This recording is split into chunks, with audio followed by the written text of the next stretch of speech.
In one, he was sitting at the Resolute desk in the Oval Office. In another, he was sitting alongside other leaders and J.D. Vance and South Korean dignitaries and leaders. It was a completely ridiculous and unhinged day. And here is Donald Trump.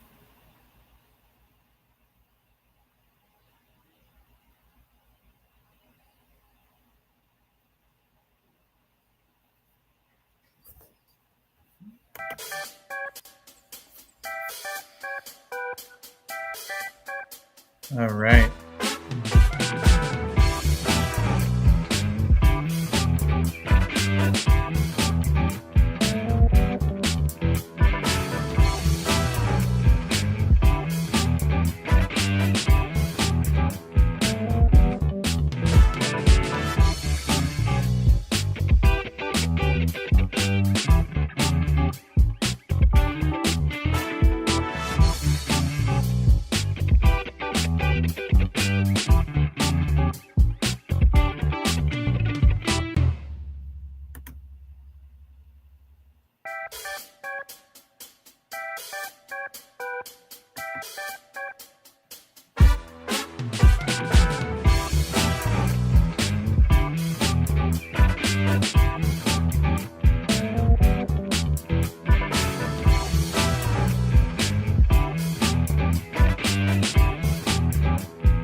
It's going to be a good show tonight. We got some great things to talk about.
Good evening, Patriots. Welcome to the show. I hope that the sound is working and that my microphone's doing well. I'm not sure if it is, but we definitely have a really good show this evening. Always something going on in the world. There's never a shortage of news for us here at the show. So, a couple of things we're going to talk about. Number one, we're going to talk about the firing of Lisa Cook, who is at the Federal Reserve. We're going to go over all of that. Iran is misbehaving, and they need to get spanked.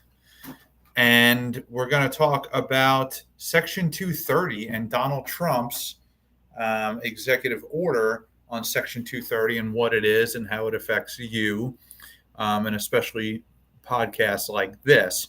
So those are the three topics for tonight.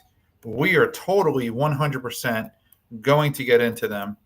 And before we begin, make sure you hit that like, share, and subscribe button. Follow this show. If you're on the podcast, make sure that you download the podcast and turn on automatic download. So if you're on Apple Podcast or Spotify and you turn on automatic downloads, then every time you open it, it'll download it. Now, when it say download, it's not like it saves it to your device and you got to keep it there. It kind of saves it to the background of your device. So it's not going to take up a whole bunch of room. Just turn on automatic downloads. It is probably the best thing that you can do for the show. But let's get into it. What do we want to do first? I say let's do Section 230 first. So now we're going to do Section 230 first, primarily because it really does affect the show. Now, Section 230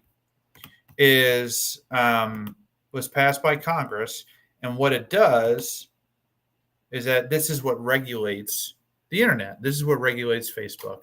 This is what permitted Facebook and X and Twitter to censor conservatives across the country. Donald Trump just signed an executive order. We're going to go over that. I definitely have some comments on that.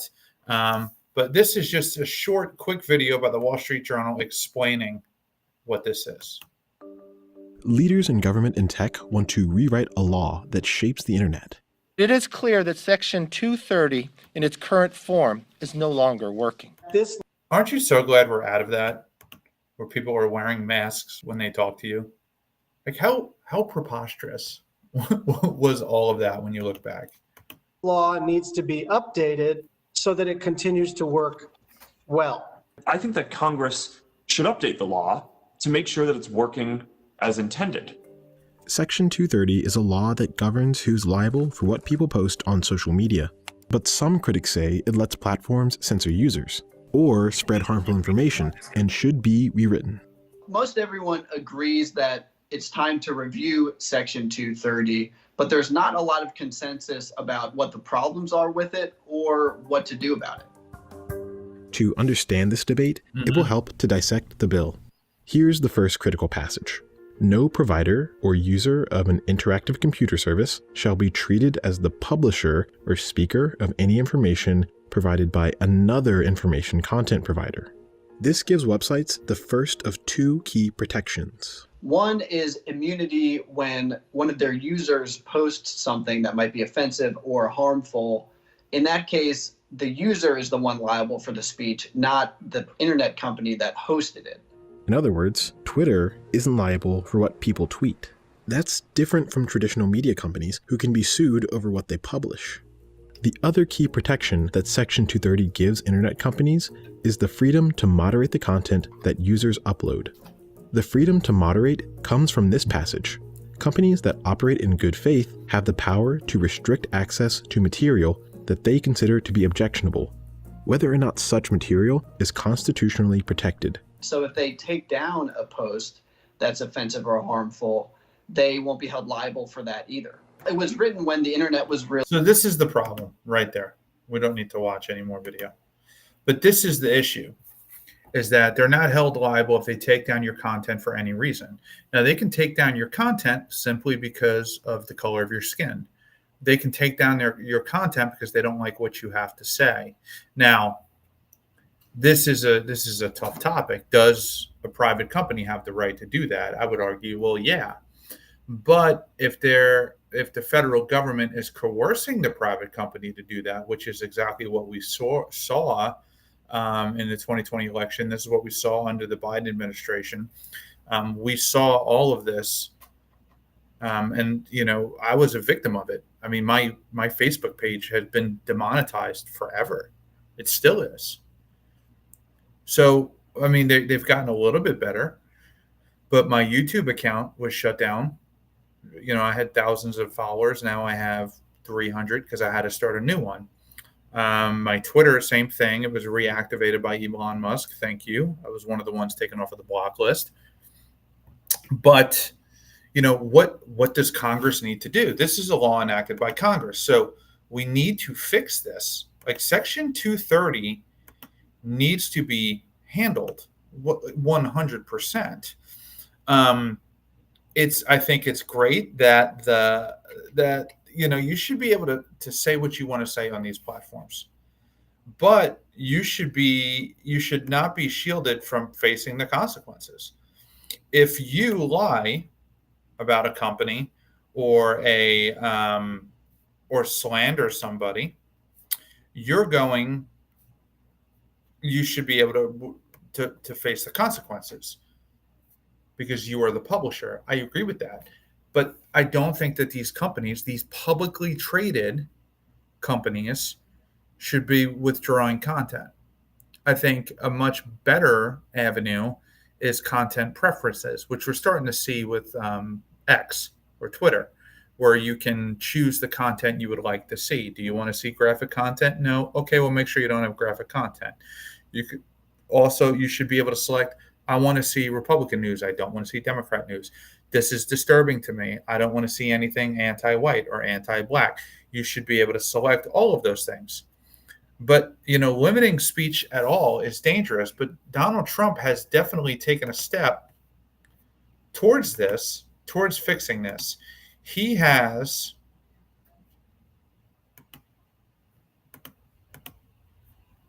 What Donald Trump has done is he has signed an executive order, which he promised that he would do. Here is Donald Trump when he was campaigning for president.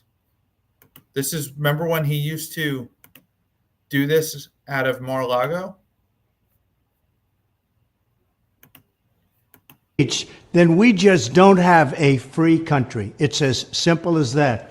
If this most fundamental right is allowed to perish, then we got a comment here from Josh Snoke. Thank you, buddy. I appreciate it. Comment from Rayleigh, President Trump, 3 hearts. Yes, I agree. The rest of our rights and liberties will topple just like dominoes, one by one. They'll go down. That's why today I'm announcing my plan to shatter the left-wing censorship regime and to reclaim the right to free speech for all Americans.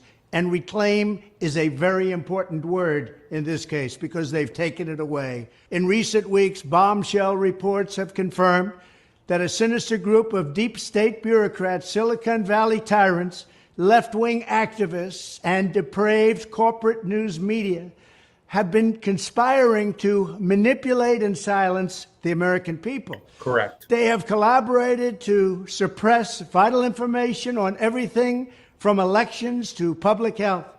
The censorship cartel must be dismantled and destroyed, and it must happen immediately. And here's my plan. First, within hours of my inauguration, I will sign an executive order banning any federal department or agency from colluding with any organization, business, or person to censor, limit, categorize, or impede the lawful speech of American citizens.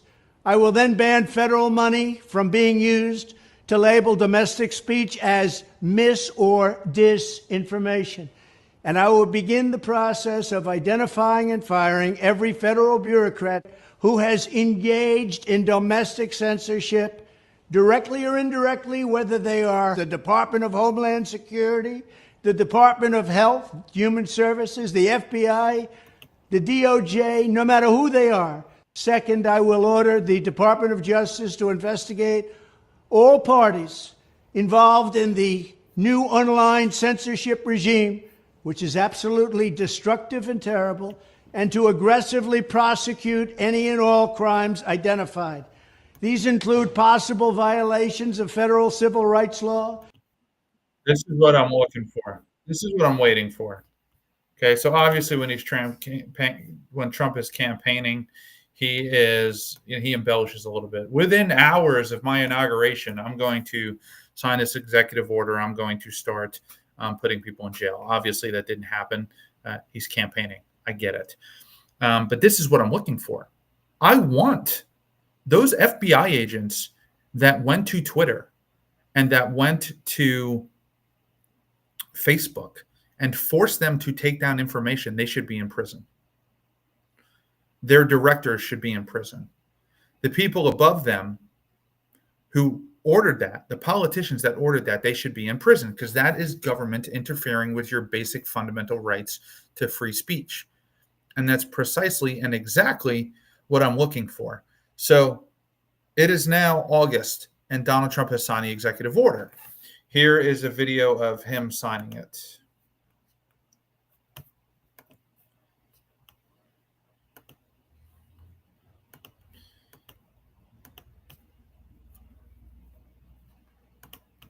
Therefore, today I'm signing an executive order to protect and uphold the free speech and rights of the American people. Currently, social media giants like Twitter receive an unprecedented liability shield based on the theory that they're a neutral platform, which they are not an editor with a viewpoint. My executive order calls for new regulations under Section 230 of the Communications Decency Act to make it that social media companies that engage in censoring or any political conduct will not be able to keep their liability shield. That's a big deal. They have a shield. They can do what they want. They have a shield. They're not going to have that shield. My executive order further instructs the Federal Trade Commission, FTC, to prohibit social media companies from engaging in any deceptive acts or practices affecting commerce. This authority resides in Section 5 of the Federal Trade Commission. So essentially, he's saying that under this act, if you violate the act, if you violate this executive order, you violate your protection. Okay? This is a very good thing. And this is a step in the right direction. This is exactly what we're looking for. The problem is the left side of the aisle wants to change it too. But the left side of the aisle wants to change it in a manner to which is not going to benefit you. They want total and utter censorship from the federal government. That's what the left wants. And the left will fight this. So Donald Trump has one term, 3 years and 4 months left. Well, 3 years and 3 months left, really, to get Section 230 revised. We need the midterm elections for this. This is going to be huge. Huge. It's going to be huge for us to get past it. Guys, make sure you hit that like, share, and subscribe button. This is a good time. If you haven't liked it, if you're new here, I appreciate you. We have a lot of people on right now across all channels. We're now on Amazon Live. So we have hundreds of people on live. I appreciate all of you. Make sure you hit that like and follow button. But Section 230 is an absolute disaster. It benefits the social media companies. It benefits the websites. It does not benefit you, the consumer, and it does not protect you, the consumer. In fact, it ensures that you receive all liability. So here's Hillary Clinton talking about Section 230 and how it needs to be changed.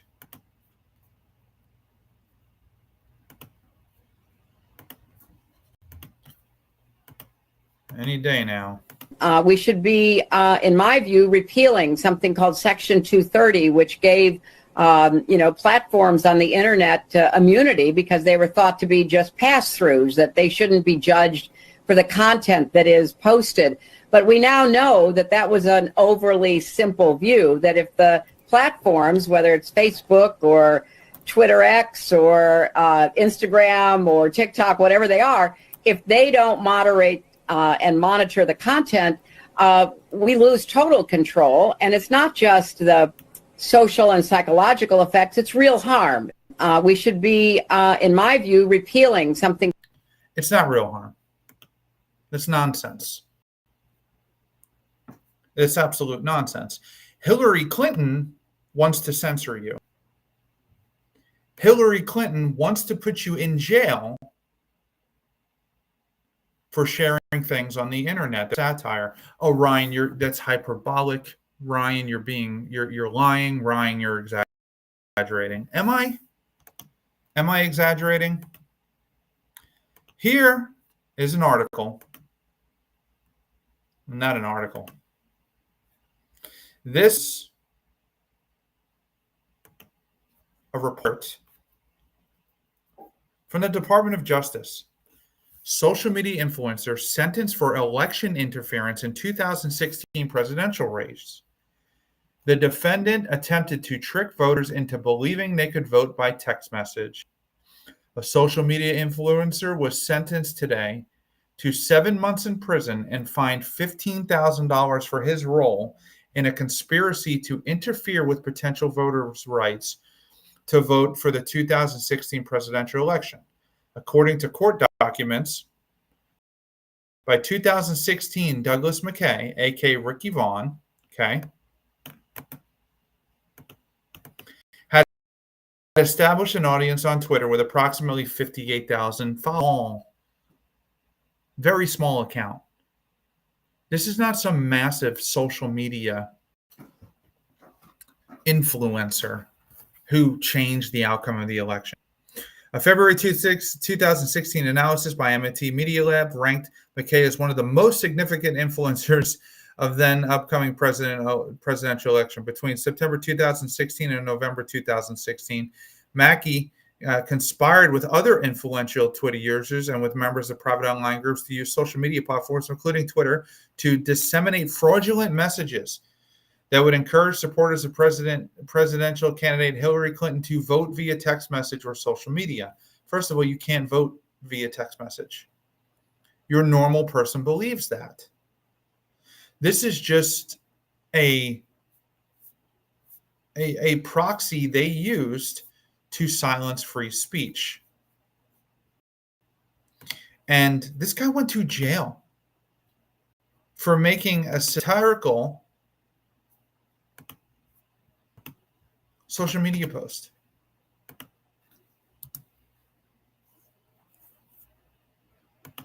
The left wants to put you in jail. The left wants you. Here's the picture.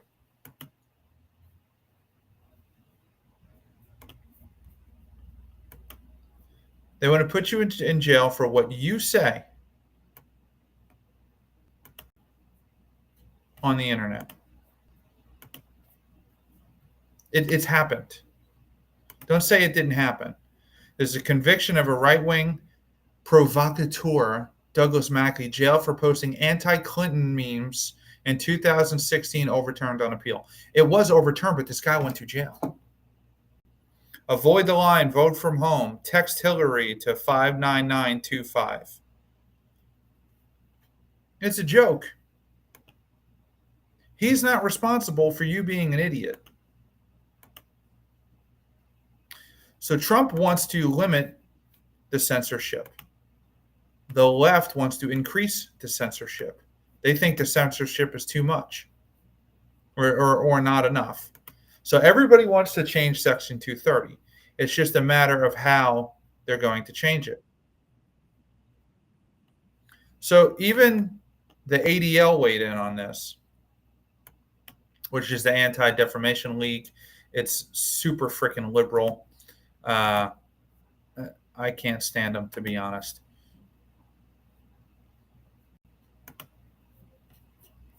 Here, let's listen to what they had to say. Yeah, I would say, look, I can speak specifically from an ADL perspective. ADL Center for Technology and Society has done significant studies in the responsiveness of tech platforms, and we've actually graded them on their responsiveness of anti-Semitism, Holocaust denial, other forms of hate. You know, you have a platform like Meta that just gutted its entire fact-checking department, and they're moving away from it. And so what we need to do is we need to apply pressure in a real significant way on tech platforms that they have a responsibility, that they have a absolute responsibility to check and remove hateful speech that is they don't. insightful, not insightful with they an don't. S, but insightful with a C. Right? And so we need to do that. Congress. There's a role for federal regulators to play, and there's also a role that states can even play too. And we've seen that in places like California and others. You hold them accountable. Like right now, tech platforms are not accountable for having misinformation. Was it Section 230 of the National Communications Act, or federal? The Federal Communications Act. Congress needs to amend Section 230, which provides immunity to tech platforms right now. So they don't want tech platforms to be immune, because what they want to do is be able to have control over the tech platforms. And having control over the tech platforms is what so that they can, by proxy, silence you, which is what they've been doing for years. All right, so Donald Trump is in a beef with the Federal Reserve. I hate the Federal Reserve. I do not feel the Federal Reserve should exist. I'm going to preface with that.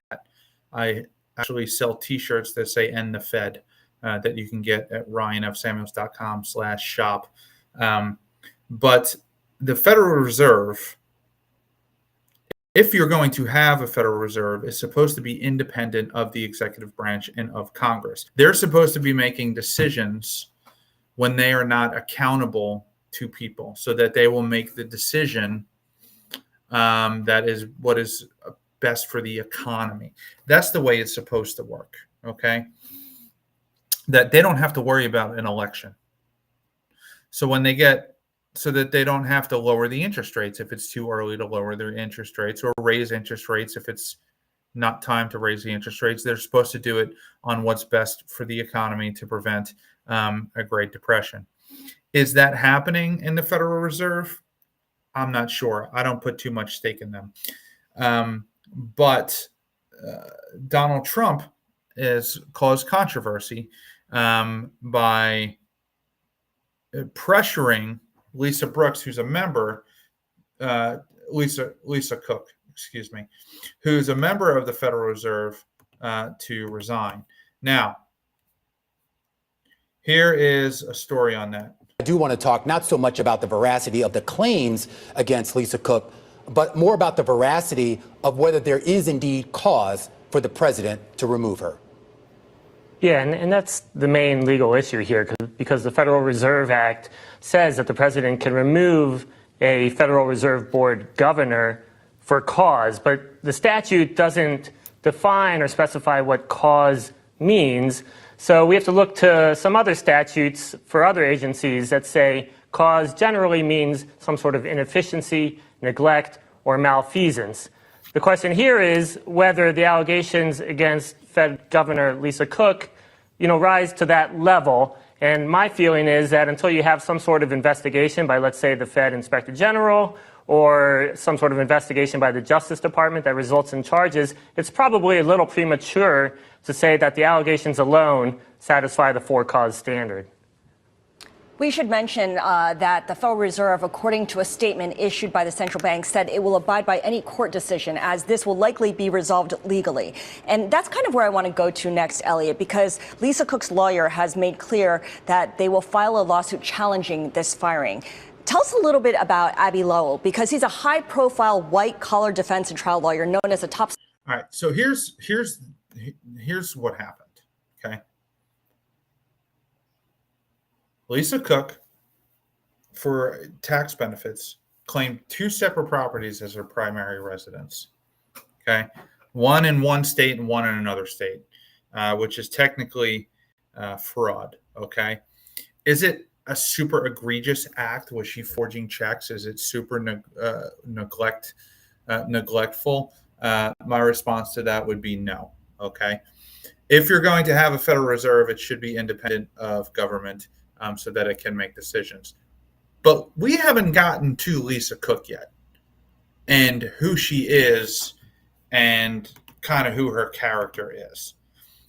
And that is what kind of changed my mind. She was appointed by Joe Biden. So right off the bat, she loses a little bit of a little bit of dignity with me on that point. But that doesn't necessarily mean that she is absolutely dreadful necessarily. Here's Donald Trump answering the questions from the press.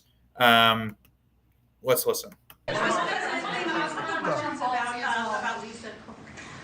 You have spoken out very strongly for a long time about what you see as the weaponization of government. Yeah. Is your administration weaponizing government by digging into the mortgage records of officials you don't like? No, they're public. I mean, you can find out those records. You can go check out the records yourself. And you should be doing that job, actually. You wouldn't do that because that's not the kind of reporter you are. But you should be doing that job. I shouldn't have to be doing it. If you did your job properly, we wouldn't have problems like Lisa Cook. Go ahead. You were going to say something. Go. Blue. If she had voted to lower interest rates on national security. I think we have to have lower interest rates, yes. He wants the interest rates lowered, obviously. Any president wants the interest rates lower because the economy booms. But if you do it too soon, it's not good for the economy. It's actually worse for the economy, and it won't get any better. So that's why it's supposed to be independent. However, apparently, allegedly, the situation is that the Trump administration did look into her mortgage records and discovered this. So it sounds like, if this is the truth, and I'm not sure because I haven't verified it yet, that the Trump administration was looking through her records, trying to find something that they could use against her and maybe other people to try to pressure them to get the interest rates down. That is the accusation. Whether that's true or not, again, I don't know. But let's listen to what Laura Ingraham had to say.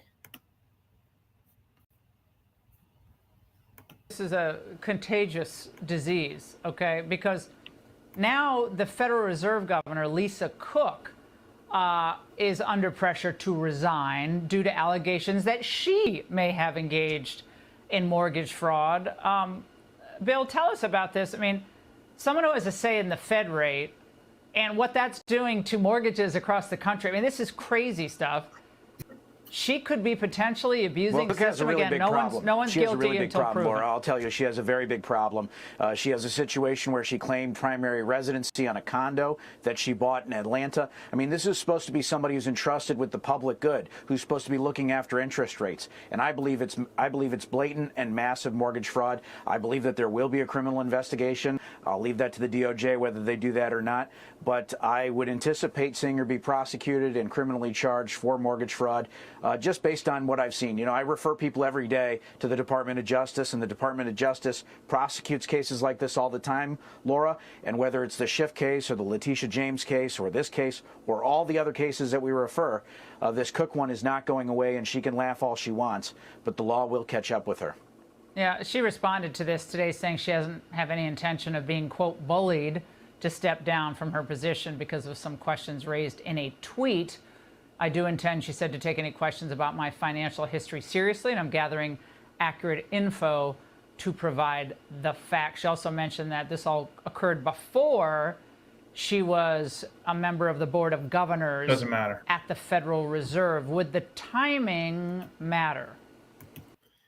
To me, it doesn't matter. As you guys, most of you know, the avid fans, I appreciate you guys. I don't usually watch a lot of these videos.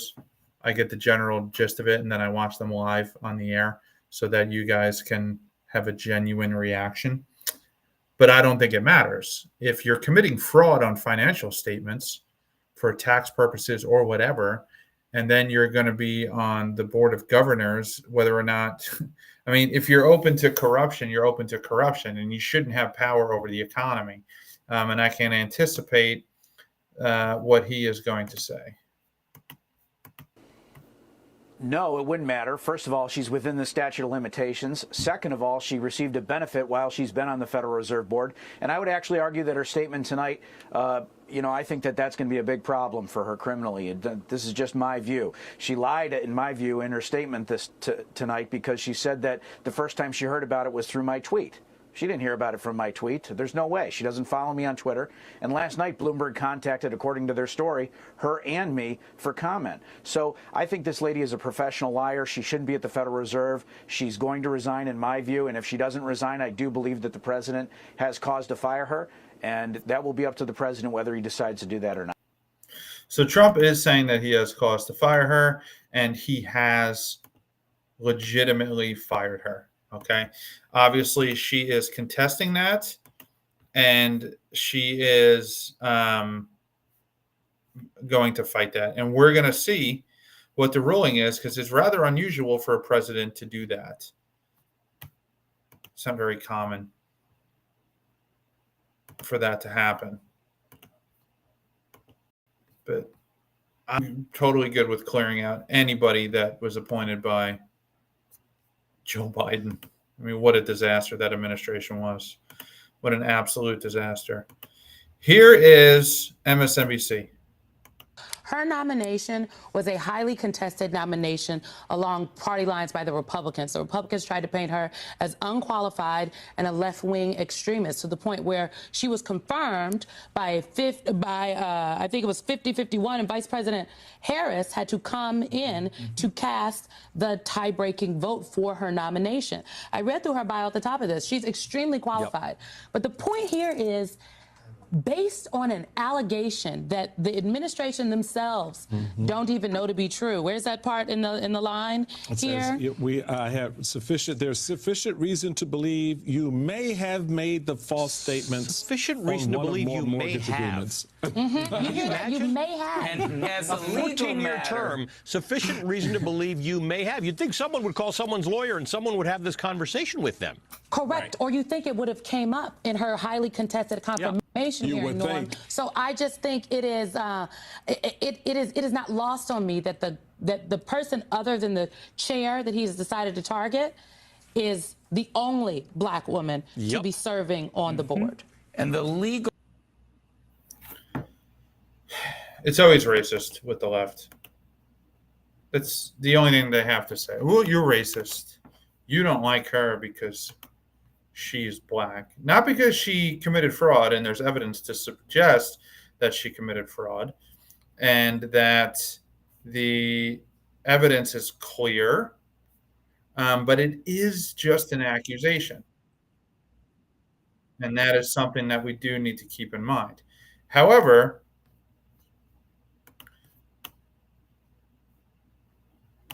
Trump sent her a letter that says we believe that there's sufficient evidence to go ahead and remove you.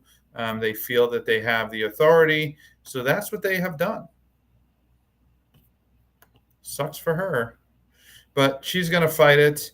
Let's see. There's another news story here.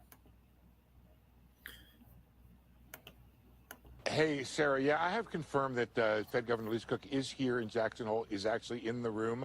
And we had said earlier, you asked me if she was there. I said I didn't see her last night, but I didn't know that she was actually in the room here. Obviously, FHFA Director Bill Pulte upping the ante this morning, doing something that you had pointed out yesterday, Sarah, which was that the apparent violations that are being talked about were not committed during the time that she was at the Fed. But now the idea that Bill Pulte is saying today, well, she filled out a Fed form. Well, that creates the possibility that maybe there was some of that issue with the allegations that does actually relate directly to that work. And the president this morning obviously saying he would fire her if she did not resign. My understanding is she's in the room, in the conference here at Jackson Hole, Sarah. I guess the question now from her is, what kind of response do we get? And it seems like it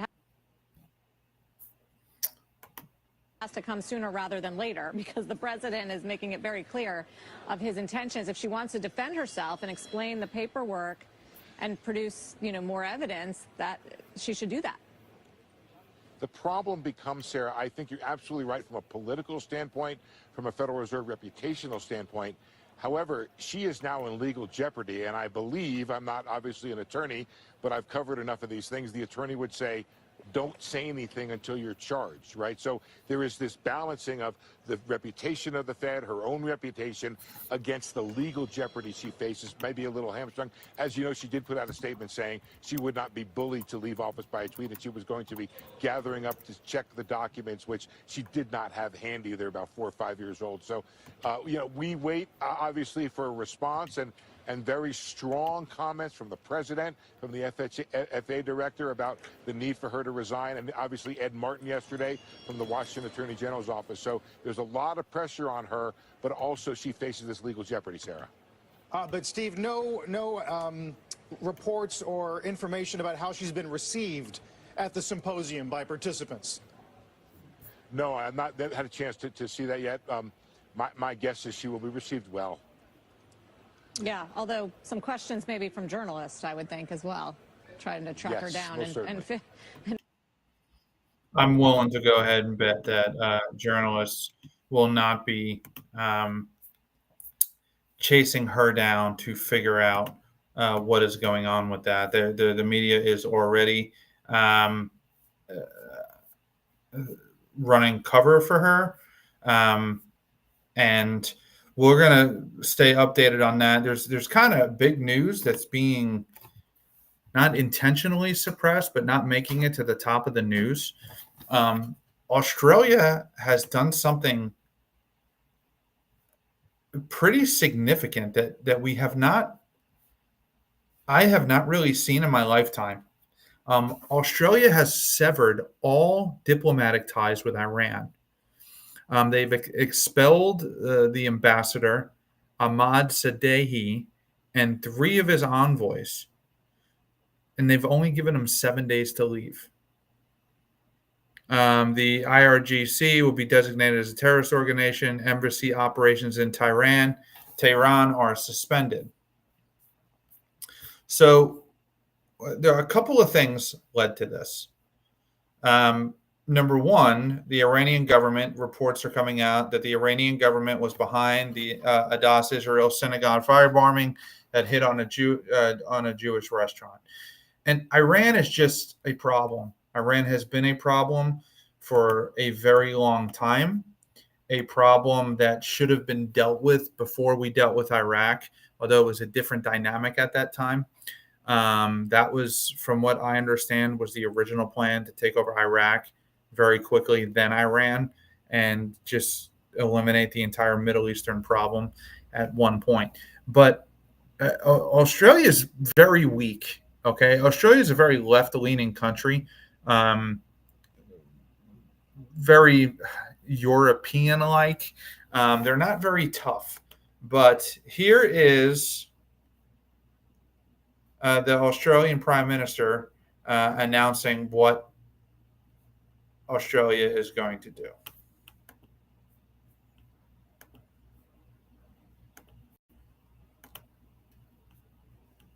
Calling anti-Semitic attacks. Since the terrible events of October 7, 2023, we have witnessed a number of appalling anti-Semitic attacks against Australia's Jewish community. I've made it clear that these sorts of incidents have no place in Australia, and that I wanted ASIO and the AFP to investigate as a priority. ASIO has now gathered enough credible intelligence to reach a deeply disturbing conclusion that the Iranian government directed at least 2 of these attacks. Iran has sought to disguise its involvement, but ASIO assesses it was behind the attacks on the Lewis Continental Kitchen in Sydney on October 20 last year, and the Adas Israel Synagogue in Melbourne on December 6 last year. So they've recently discovered that Iran is definitely behind these attacks. Iran is behind just about every terrorist attack in the world. That's not propaganda. That's not BS. That's exactly what is happening. If you don't think that, or you're not aware of that, or you want to disagree on that, that's fine. And I would agree with you, but then we would both be wrong. And I cannot have that. The Iranian government is pure evil. This is a regime that wants you dead. Okay? The Iranian government lives for one reason and one reason only, and that is to kill Jews and kill anybody who's not Muslim. They are dangerous, and they need to be stopped from hurting other people. I think this is a great step by Australia to try to resist this situation and put enough juice on it to where the world is watching. ASIO assesses it is likely Iran directed further attacks as well. These were extraordinary and dangerous acts of aggression orchestrated by a foreign nation on Australian soil. They were attempts to undermine social cohesion and sow discord in our community. It is totally unacceptable, and the Australian government is taking strong and decisive action in response. A short time ago, we informed the Iranian ambassador to Australia that he would be expelled. We have suspended operations at our embassy in Tehran, and all our diplomats are now safe in a third country. I can also announce the government will legislate to list Iran's Islamic Revolutionary Guard Corps, the IRGC, as a terrorist organisation. I've said many times that the Australian people want two things. They want killing in the Middle East to stop, and they don't want conflict in the Middle East brought here. Iran has sought to do just that. They have sought to harm and terrify Jewish Australians and to sow hatred and division in our community. The actions of my government send a clear message, a message to all Australians that we stand against anti-Semitism and we stand against violence, and a message to nations like Iran who seek to interfere in our country that your aggression will not be tolerated. I'm pleasantly surprised. I am pleasantly surprised with Australia. And I'm glad they're taking a stand. I think it's good. I think it looks good on them. I think that it sends a message to the rest of the world. I think it brings attention to the rest of the world, and that the UN needs to do something about Iran. Let's watch this. This is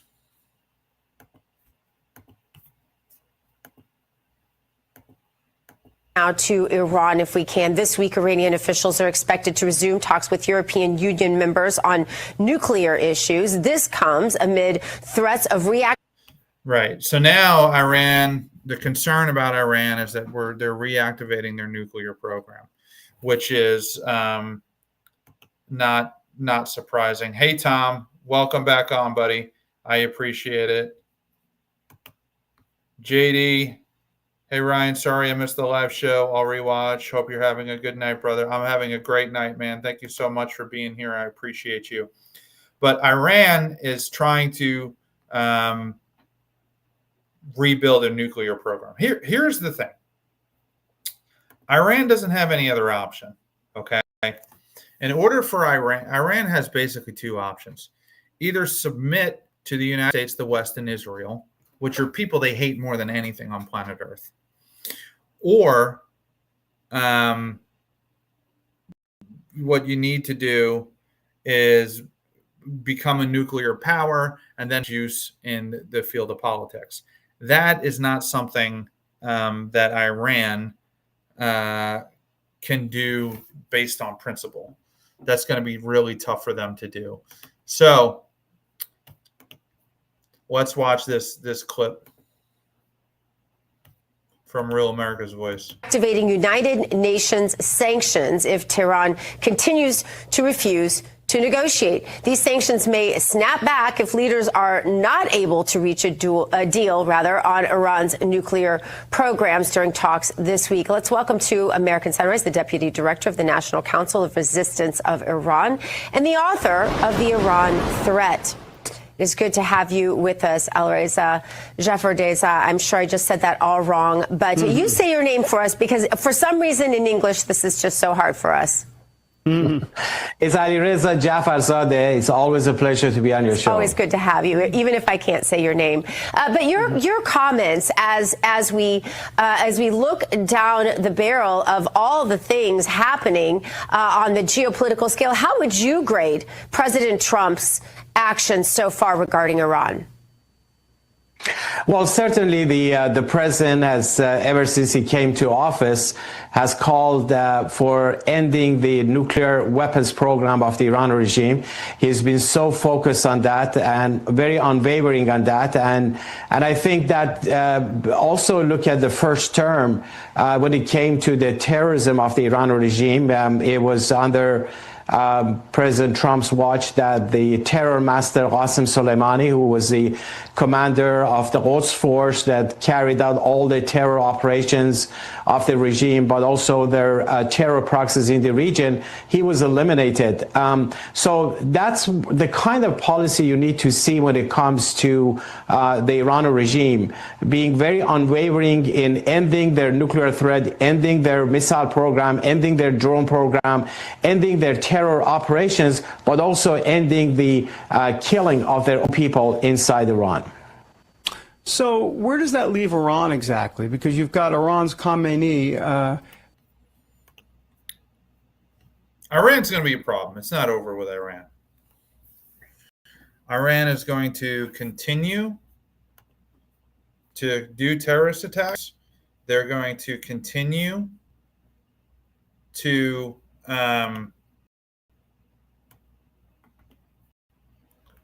pursue a nuclear weapon. They're going to continue to terrorize the world and try to kill Jews and people like you every day. Iran is definitely a problem. However, it's going to be it's tough. It's a tough decision on what to do about Iran. Here is another report. It's just a quick little clip on Australia severing ties with Iran. Now, this is a big deal. So typically when a country severs ties diplomatically with another country, it's not a good sign of things to come. We have declared Iran's ambassador to Australia persona non grata, as well as 3 other Iranian officials, and they will have 7 days to leave the country. This is the first time in the post-war period that Australia has expelled an ambassador. We have declared Iran's ambassador to Australia persona non grata, as well as 3. This is a big deal. But it's not really being covered. As far as I know, we're one of the only shows covering it. And the Iranian people continue to chant in the streets. Just so you can see just how bad Iran is.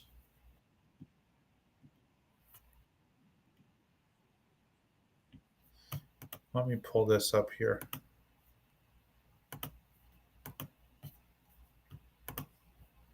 Slogan, then you realize? Well, you might be hearing more of it after the US bombed Iran. Even President Trump made mention of it as he celebrated those strikes.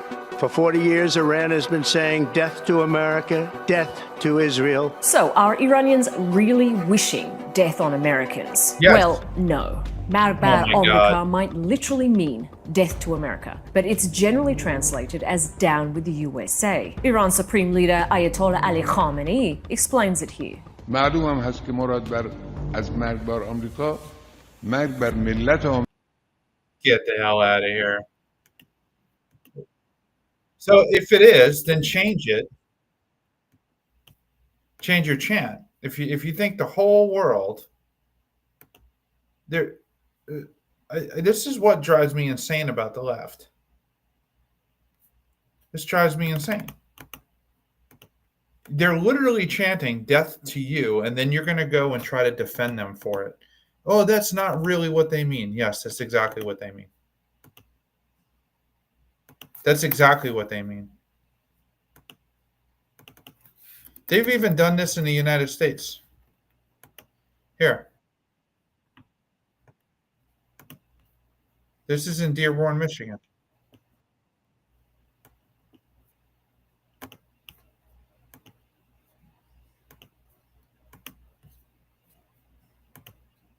Anti-Israel activists were heard chanting "Death to America" and "Death to Israel" at a rally at a Michigan city dubbed the jihad capital of the U.S. Dearborn, Michigan activist Tariq Bazi ripped the U.S. for supporting Israel and told the crowd the chant, quote, "Death to Israel" has become the most logical chant around the world. He said, quote, "It's not Genocide Joe that has to go," referring to President Joe Biden. Quote, "It's time the entire system has to go." He also said that, quote, "Any system that would allow such atrocities and such devilry to happen and would support it, such a system does not deserve to exist on God's earth." His comments, of course, spurred chants to call for the end of the Jewish nation, and his comments were then followed by Imam Usama Abdul Ghani, who declared that Israel is, quote, "ISIS, Israel, they are Nazis, they are fascists, they are racist." Dearborn Sound like Democrats, because that's what Democrats say. They call Jews Nazis. has the largest Muslim population in the United States and has become a hotbed of anti-Israel sentiment in recent months. Residents there have led the efforts to vote uncommitted in the Democratic primary rather than to vote for Biden for his support of Israel. And the Middle East Media Research Institute Executive Director Steven Skalinsky branded the city, quote, "America's jihad capital." It's a problem. It's a massive problem. Tom, it sounds like Iran doesn't believe that they will eventually be removed from the world stage. They're religious fundamentalists. So their principle of fighting is for all of eternity and their God. So that's a scary thing because nobody fights harder. Okay? There's a fundamental difference about fighting a terrorist who's fighting on behalf of their God and somebody who's fighting on behalf of a paycheck. That's definitely a situation that is widely different. So they're basically, Iran is like the last terrorist country left on earth. You can make arguments about others, but for the most part, they are the last. Who is this? Public Islamist prayer for Hamas. See, and then they support Hamas too. Well, they're behind Hamas. Like the country of Iran is behind Hamas. All right, let's see.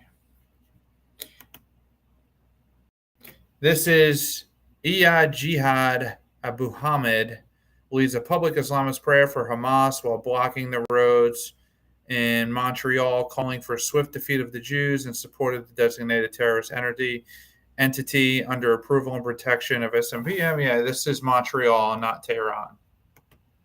اللهم انصرهم على عدوك وعدوهم نصرا عزيزا مؤزرا اللهم يا منتقم يا جبار أرنا في من حاصرهم عجائب غضبك أرنا في من عاداهم عجائب غضبك أرنا في من آذاهم عجائب غضبك أرنا في من جوعهم عجائب غضبك أرنا في من عطشهم عجائب غضبك أرنا في من خذلهم عجائب غضبك وسخطك الذي لا يرجع القوم المجرمين اللهم انتصر لأهلنا في غزة اللهم انتصر لأهلنا في غزة يا رب فتحا قريبا يا رب نصرا قريبا يا رب فرجا قريبا اللهم آمن روعاتهم واستر عوراتهم وتول أمرهم وسدد رأيهم ورميهم اللهم أطعم.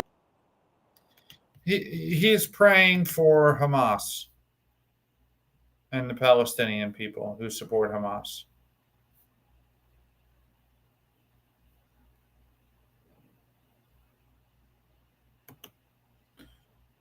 All right, so it looks like sanctions are coming from Iran, which needs to friggin' happen. I'm glad we destroyed their nuclear program, but they're going to try to build it back. We got another comment here. That's their leadership and radicals' beliefs, but the majority of their population want a new regime and freedom, from what I gather. I've heard that too. The thing is, the United States always puts that statement out that every country supports us and that our actions are justified. But a lot of times that's not the case. So I'm not sure about this situation, but a lot of times that is not the case, that we are going to be fully supported by the Iranian people. The Iranian people live in a world where they're brainwashed every day, right? They're propagandized with television. They don't speak against the regime. All their friends and family. There's no like secret, society of people that are aligning themselves with American values. Maybe there's some people there that say, living here sucks. But these types of governments, these big, Islamic regimes, they use the Quran to oppress their people, rather than teaching them the peaceful aspects of it. We could talk theology on Islam, all night long. I could do that for 50 hours, because I definitely have some very strong opinions on it. But I'm not sure if I agree with you. I'm not sure. I think that they're Persian. I think they're unified from a very long history of culture, a beautiful culture that has been hijacked by Islam. That's what I think. And I think that a lot of them are not going to support the United States, especially when they're dragged out in the streets so that they can chant death to America, death to Israel. They got a lot of hate. There's reasons why we really haven't invaded, right? Let me see this. My comment comes from an Iranian-born podcaster that is a U.S. citizen, but he does say it will take the Iranian people to make the change. From us doing it will be the wrong move. Yeah, I don't know who you're talking about, but I know Patrick Bet-David is Iranian-born. He's a podcaster. He talks about it a little bit. But that was if you're talking about him, he was born there a very long time ago and left when he was very little. So he probably knows more than me, but it's tough. It really is tough. We do have our own people here in the United States that hate America. So maybe there are people there that love us, and I'm sure there are people there that love us and like us. And we do have a significant following in Iran on this show, and that's not BS. The stats came out. I have hundreds of downloads in Iran. That may not sound a lot, but I'm talking about hundreds of downloads every episode. So when you put out an episode, the podcast is measured on how many people download it, not how many people just listen to it. So to get 100 downloads or 200 downloads or 300 downloads, that means 20 or 30,000 people listen to it, or 10,000 people listen to it. Yes, Patrick Bet-David is who I was referring to. Yeah, man, it's a great show. I like that guy a lot. I like the way he runs his show. So, but so they're listening to this show. So if you're an Iranian, send a message. Let me know what is the feeling in your country. Is the feeling anti-establishment? Is the feeling pro-American, or is the feeling not? So and we'll touch base. Okay, but thank you guys so much for tuning in. I appreciate all the support as always. Make sure you hit that like, share, and subscribe button, and I will see you next time.